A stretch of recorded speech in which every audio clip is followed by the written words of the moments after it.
Desde esta tierra diversa y caliente que duerme en sus entrañas, cada tiempo nos despierta y la historia revierte.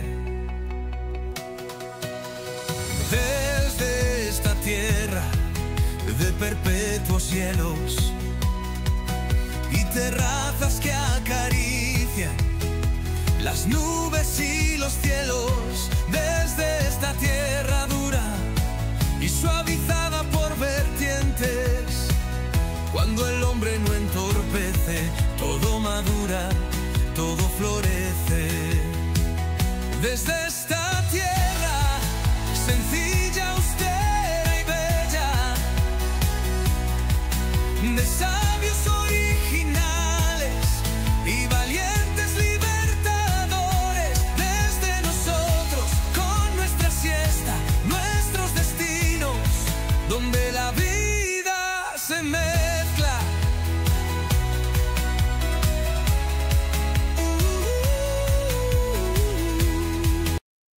¿Qué tal, amigos del Espacio Santa Catalina? El placer enorme de saludarlos nuevamente desde aquí, desde este lindo lugar donde hacemos este hermoso programa que se llama Desde Nosotros, programa número 24, y no es por alardear, pero en el programa del día de hoy realmente tenemos unas columnas maravillosas para ustedes, para compartir. Vamos a hablar de todo, vamos a hablar de cine, vamos a hablar de psicología, vamos a hablar también de Halloween, vamos a hacer una reflexión junto al querido padre Juan Carlos, que como siempre te digo está detrás de la producción de este programa, y vamos a hablar justamente sobre la muerte, sobre los ritos funerarios y estos comentarios por Halloween también. Así que tenemos un programa muy, muy lindo para vos, para que te quedes con nosotros. Como siempre, es un placer acompañarte. Hoy estoy solo, Rocío no está, de hecho, mira, te voy a mostrar su cámara. Sí, no está Rocío, evidentemente. Pero bueno, ha tenido unos compromisos con su facultad, no va a estar en este programa, pero el próximo programa va a estar como siempre aquí haciendo este lindo programa que se llama Desde Nosotros, que como te repito, 24 programas llevamos ya. La verdad que es un placer, leemos sus comentarios tan lindos que nos dejan allí en la casilla de comentarios de YouTube, así que los invitamos a hacerlo nuevamente si quieren que hablemos de algún tema en particular, tienen alguna duda o si quieren que los contactemos con los profesionales que salen en este programa, lo pueden dejar ahí en los comentarios. Bueno, sin más preámbulos, arrancamos con la primera columna del día de la fecha. Vamos a escuchar al querido, nuestro psicólogo, Maxi Coria, que nos va a hablar sobre, en realidad que hemos titulado con la palabra animarse. Hemos titulado así la columna del querido Maxi, quien les presento y los dejo a continuación.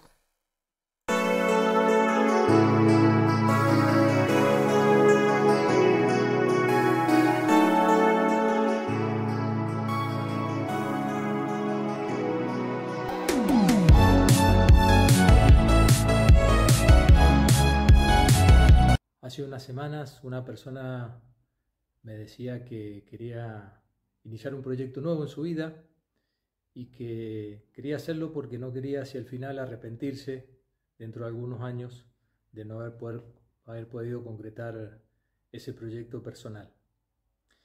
Y eso me trajo a la memoria un libro de una mujer muy importante en el siglo XX. El libro se llama La Rueda de la Vida, Elizabeth Kubler-Ross, que trabajó mucho sobre el acompañamiento hacia el final de la vida.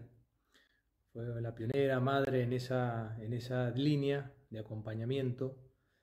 Y ella decía y dice en ese libro que una de las cosas que más le llamó la atención cuando le preguntaba a los pacientes que acompañaba en ese último tramo de su vida, las personas le contestaban que cuando le preguntaba, bueno, ¿de qué te arrepentís?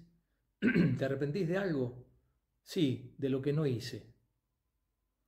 Y eso le llamó mucho la atención, ¿no? No suele ser las cosas que hacemos las que nos arrepentimos, decimos, pucha, qué pena, ¿por qué lo hice? Sino aquellas cosas que no hicimos. A veces por miedo, a veces por vergüenza, otras veces por dificultades ajenas a nosotros.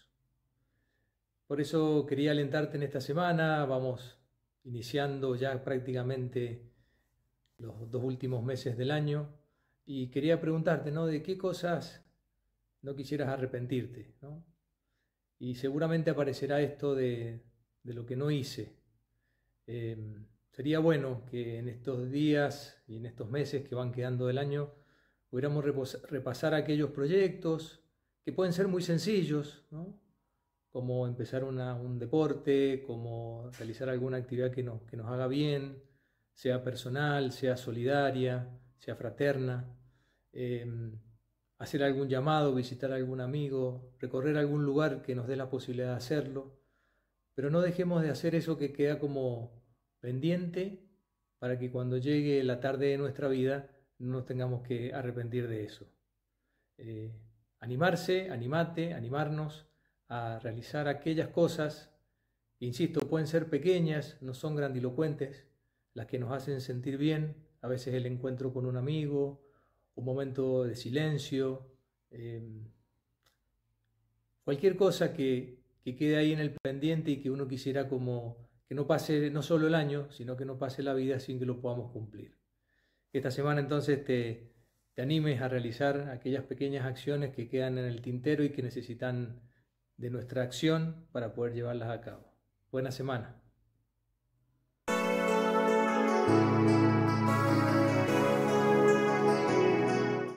Bien, allí escuchábamos entonces al querido Maxi Coria, como siempre es un placer escucharlo, siempre tiene las palabras justas y me quedo con esto, ¿no? De animarse.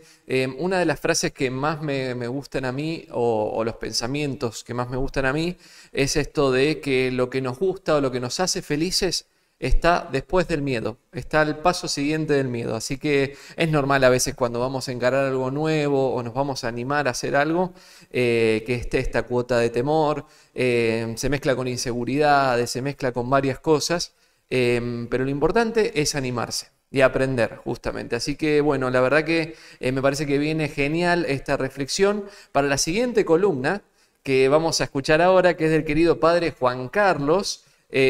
Hacía tiempo que no lo teníamos con su voz en este programa, sí, él sigue en la parte de la producción de este programa y nos va a hablar justamente el querido padre Juan Carlos sobre la muerte, sobre los ritos funerarios y también va a hacer un comentario sobre Halloween, que este programa lo estás viendo hoy viernes 31 de octubre, bueno, en la cultura popular se dice que hoy es el día de Halloween, mañana tenemos otras festividades más ligadas a la parte religiosa, pero vamos ahora con el querido padre Juan Carlos que nos va a traer luz sobre este tema, un tema que es uno de los grandes temas de la humanidad. Vamos para allá.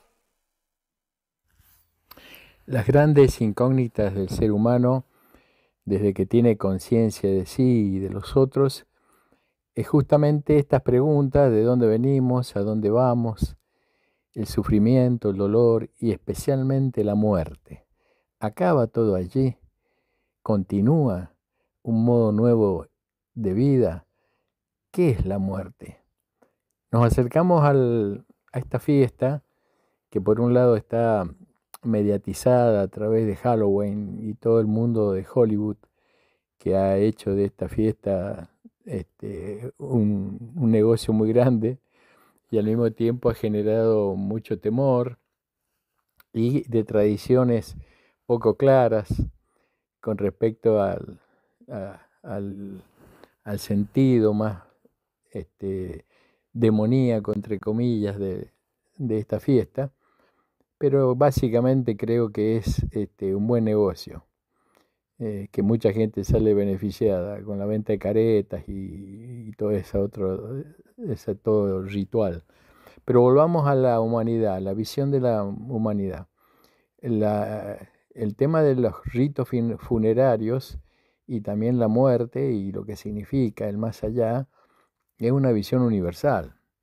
En Occidente está marcada de una manera y en Oriente de otro y en los pueblos originarios de otro. O sea, cada cultura le ha dado una mirada y una respuesta. Justamente, la mayoría de los ritos funerarios son culturales y están marcadas por la visión religiosa de la vida o filosófica. Es por eso que los egipcios, es decir, lo que todavía perdura, son templos funerarios, las pirámides, ¿no? Y todo ese complejísimo estudio que se hizo para construirlas y meter las momias ahí y con todo lo que implicaría la inmortalidad, lo que hace falta para el más allá. Y así lo mismo en Asia, en la China, en la India, como ese ciclo que empieza de nuevo con la reencarnación. Y acá en América Latina también, ya sean los mayas, los aztecas, los incas, todos tienen sus ritos funerarios. Y en Occidente, marcado justamente por el cristianismo, también tiene su cuota de ritos funerarios, aunque con cierta distinción de países en países, ¿no? El tema está ahí. ¿Para qué sirven los ritos funerarios? ¿Qué es la muerte? Y los ritos funerarios cumplen una función fundamental, que es el duelo. ¿Cómo me acostumbro yo a la persona que amaba, que convivía conmigo y ahora no está más? Y yo, algún momento voy a llegar y voy a pasar por ese plano. Es por eso que los ritos tratan de socializar un poco esa pérdida y al mismo tiempo dejarse acompañar por otros. Por eso es bueno ver al difunto, estar allí, enterrarlo. Es un poco lo que sucede cuando no aparece una persona por desapariciones forzosas o accidente que nunca más se recupera el cuerpo, ¿no? Hay todo un dolor infinito. Por eso los ritos funerarios cumplen una función esencial. En la actualidad pasamos de los mausoleos, los templos construidos en mármoles y demás, a parques de descanso con verde, en una imagen más apacible, serena, y ahora últimamente a la cremación, con las cenizas y esparcirlas en el mar, en el campo, en la propia casa. Si hay un concepto obvio de que la muerte es un problema de vida. Y esto es lo primero que hay que entender. La vida persiste, insiste. La misma historia de la materia y la tierra, que cuando aparece la vida en el planeta, es una evidencia de que la vida persiste. Ahí tengo un patiecito descuidado totalmente, de 4x6, y siempre crece un árbol que desconozco la especie, que lo corto y vuelve a crecer, y lo vuelvo a cortar, lo vuelvo a crecer, hasta que no se sacan las raíces, y aún sacando las raíces, pareciera que siempre alguna semilla vuelve. Evidentemente que todo habla, y ahí sí podemos entonces, de lo que no conocemos, hablar a partir de lo que conocemos.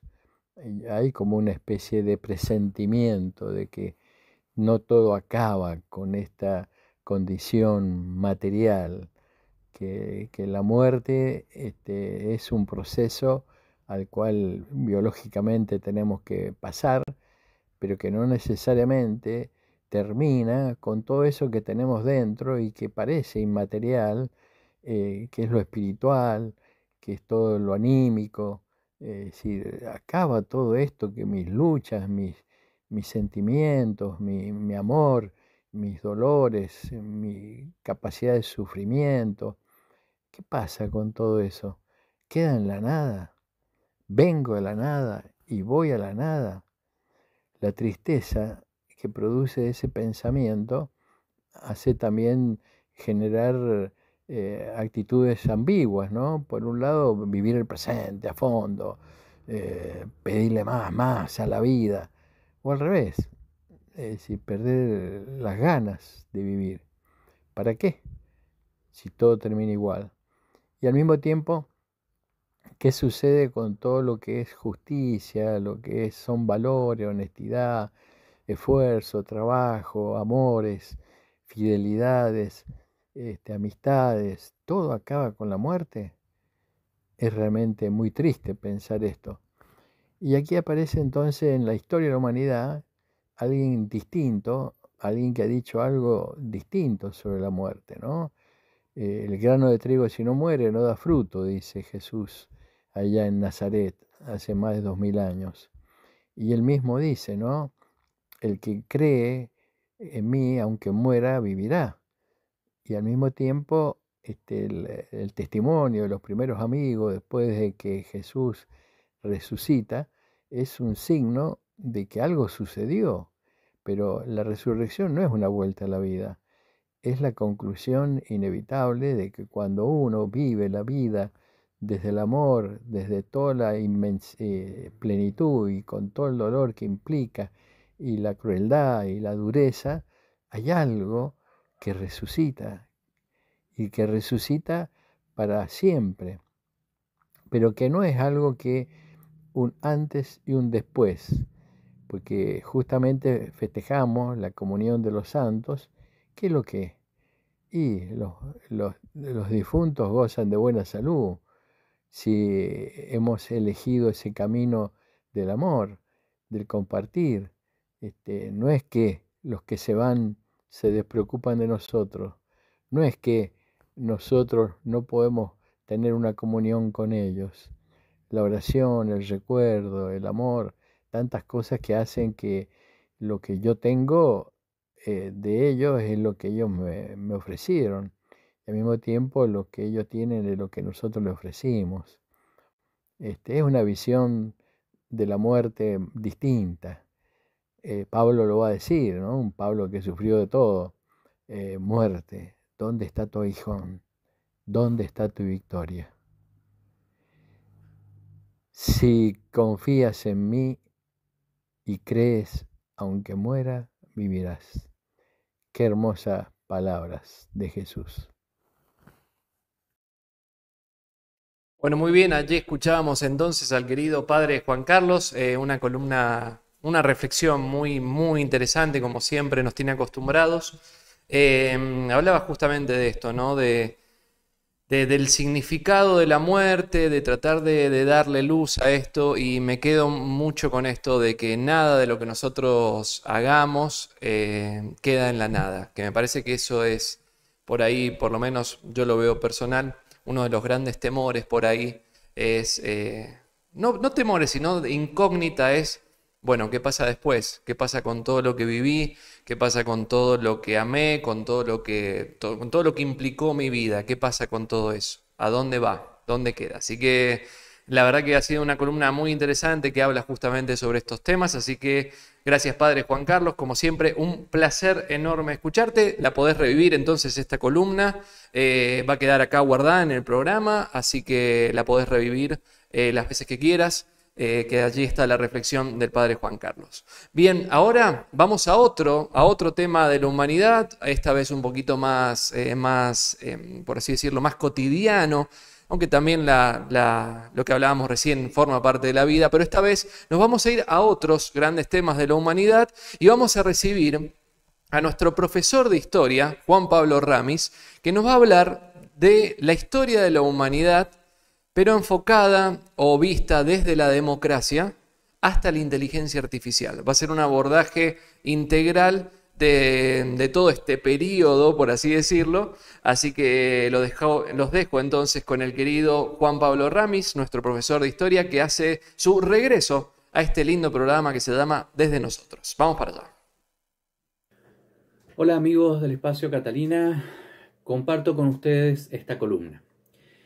En entregas anteriores hemos ido siguiendo los pasos de la democracia a través del tiempo, desde los antiguos griegos hasta la actualidad. Además, vimos de qué modo la política ha sido influida por las redes sociales, que se han transformado en un espacio de discusión entre ciudadanos y un canal de difusión para los gobernantes y candidatos a gobernantes.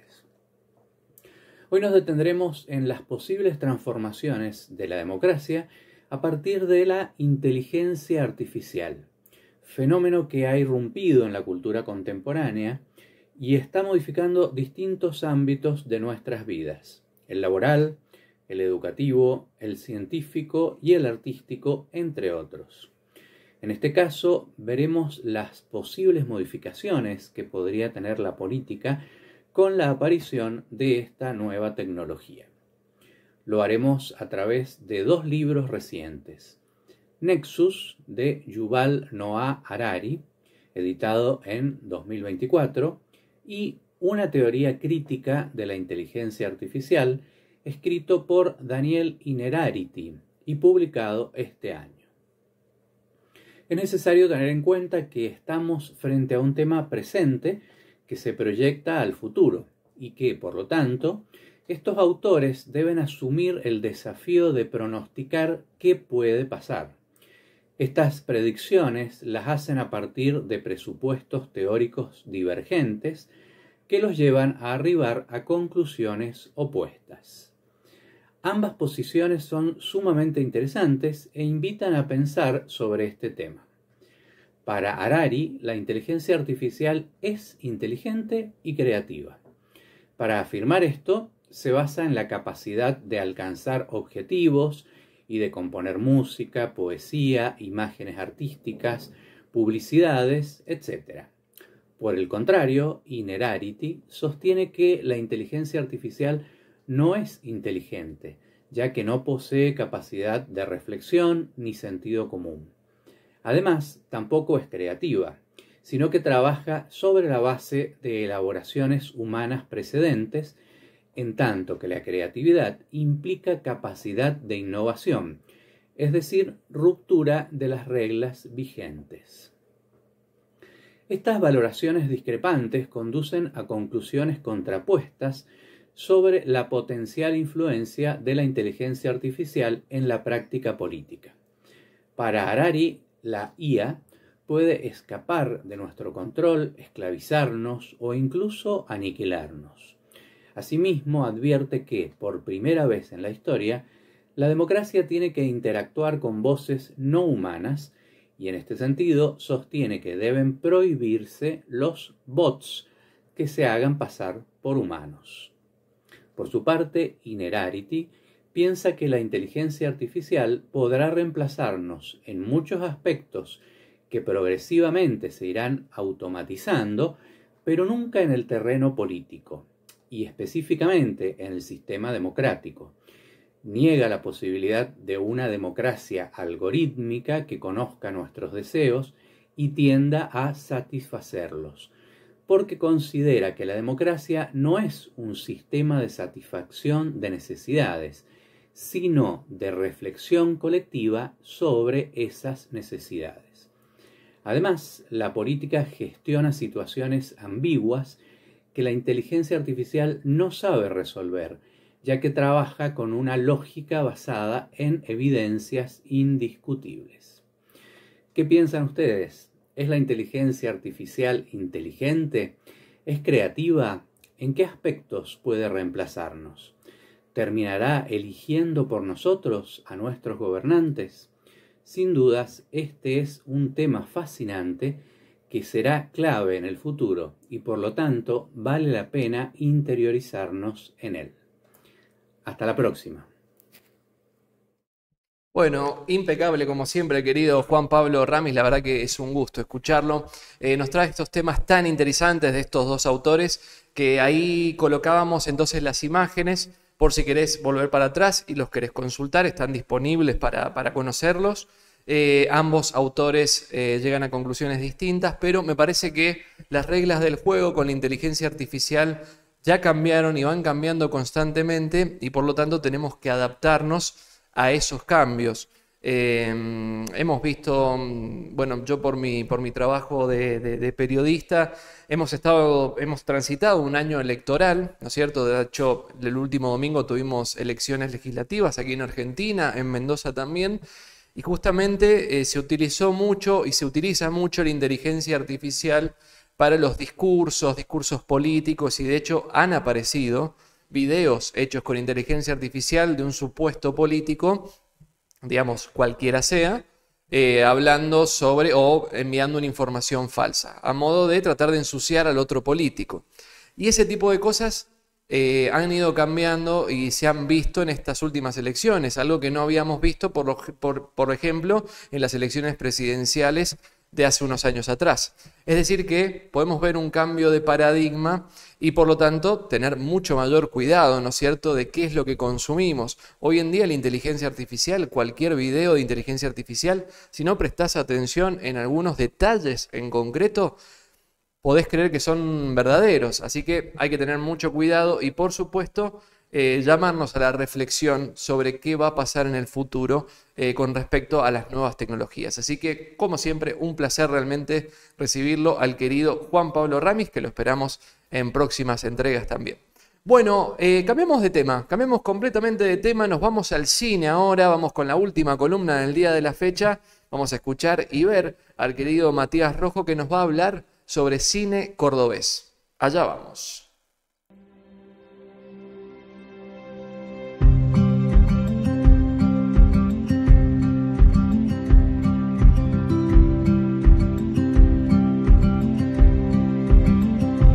Hola Juan Carlos, hola amigas, hola amigos. Hoy ya llegando la primavera vamos a seguir hablando un poco de audiovisual. La recorrida que venimos haciendo tiene que ver con películas argentinas, pero que no sean propiamente de Buenos Aires. Esta película que de lo que vamos a hablar hoy un poco tiene que ver con el cine cordobés. Córdoba es una provincia con mucho cine, con muchos directores muy diversos.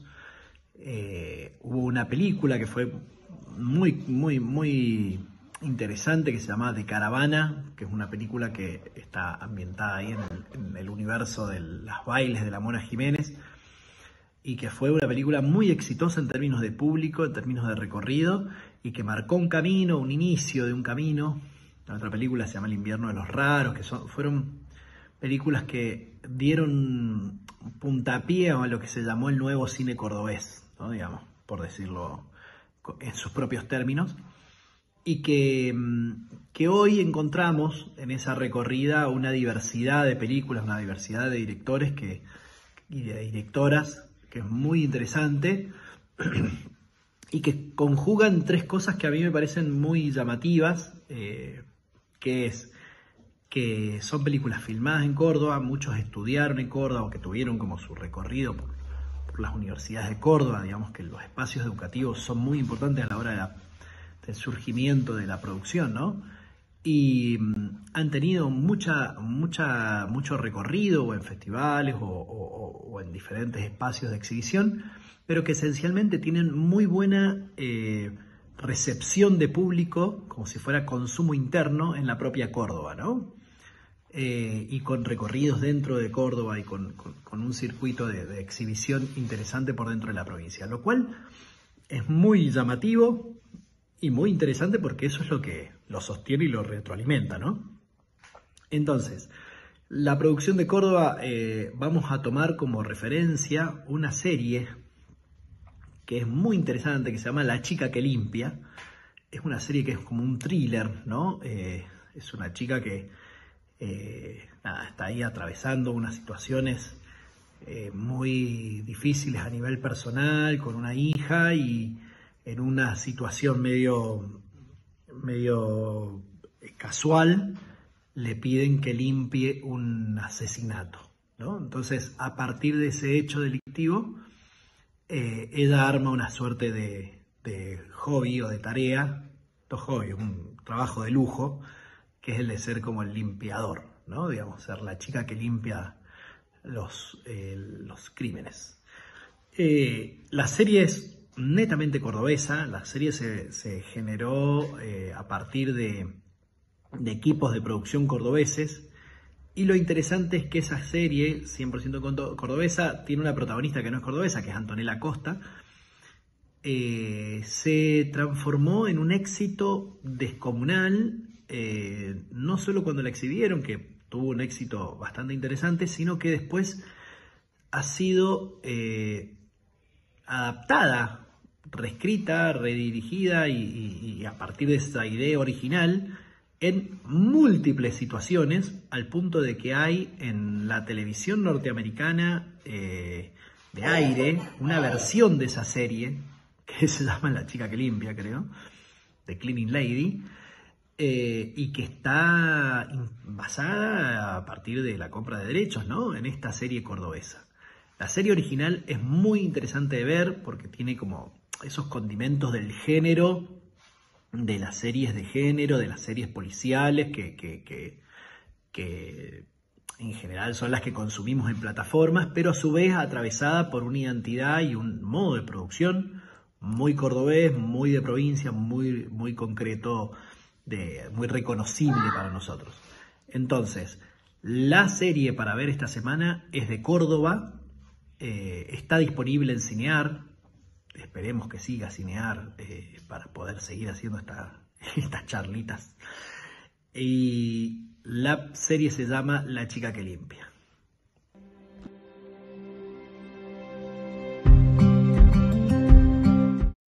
Bien, allí pasaba entonces el querido Mati Rojo hablándonos sobre estas propuestas tan interesantes, disponibles entonces en Cinear. Te recuerdo, Cinear es una de las plataformas de cine federal, ¿no es cierto? Te encontrás con películas y series y cortos también de todo el país, no solamente de Buenos Aires, sino también de Córdoba, de Mendoza y a nivel general. Así que, una vez más, allí está la invitación del querido Mati Rojo. Bueno, hemos finalizado el programa del día de la fecha. La verdad que ha sido un placer acompañarlos. Creo que hemos tenido grandísimas columnas el día de hoy. Nos llevamos varias reflexiones. Empezamos con Maxi Cori hablándonos de animarnos a hacer aquello que nos gusta hacer. Empezar con pequeños pasos, pequeñas cositas. Bueno, quiero empezar a entrenar. Bueno, de a poquito empezar a entrenar, a animarnos a hacerlo. También la columna del querido padre Juan Carlos, que estuvo maravillosa, lo vuelvo a repetir. Después una columna hermosa de Juan Pablo Ramis que trajo luz sobre un tema tan interesante como es la inteligencia artificial, los límites de la inteligencia artificial. Y cerramos recién con la columna de Matías Rojo hablando de cine cordobés. Así que bueno, ha sido un placer acompañarlos en este lindo programa número 24, llamado Desde Nosotros. Y vamos a cerrar el programa del día de la fecha con una canción muy linda que se llama La amistad como viaje, que esta es una canción compuesta, dirigida y compuesta por el querido padre Juan Carlos. De mi parte, nada más, un placer como siempre. Nos volvemos a encontrar la próxima semana. Que tengan un lindo fin de semana, un lindo viernes y un hermoso comienzo de semana. Y hermoso comienzo del mes de noviembre, que ya estamos en noviembre, impresionante. Se pasó rapidísimo este año. Así que ha sido un placer y nos vemos prontito. Chau, chau.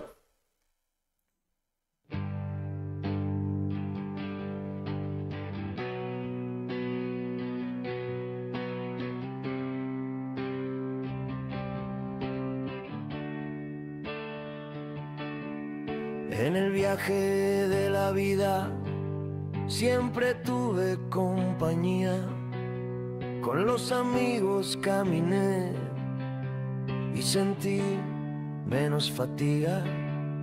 El viaje a veces es un laberinto o con demasiados senderos. Los amigos te muestran lo verdadero. El viaje no es seguro, tiene riesgos, amenazas y enemigos. Ahí aparecen los amigos. En el viaje se necesita elevar copas, compartir alegrías. Se necesitan brazos en las caídas.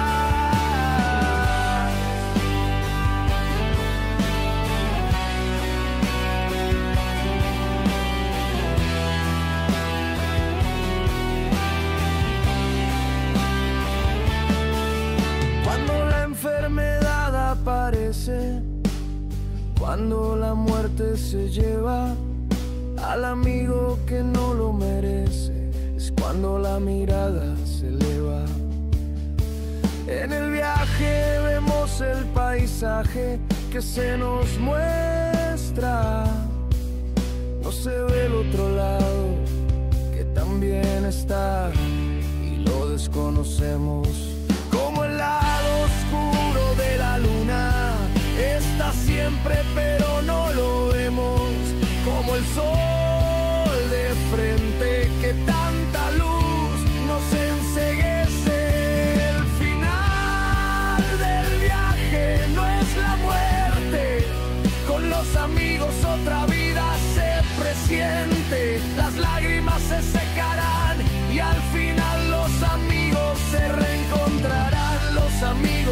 hacen ver lo que no veo.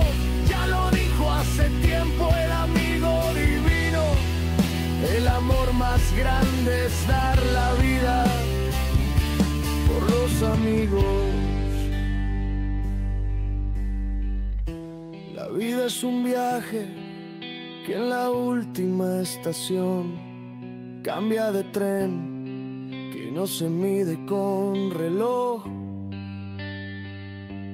y cuyo motor es amar de corazón. En el destino final con tus amigos celebrarás lo que en el viaje presentiste, confiaste y elegiste.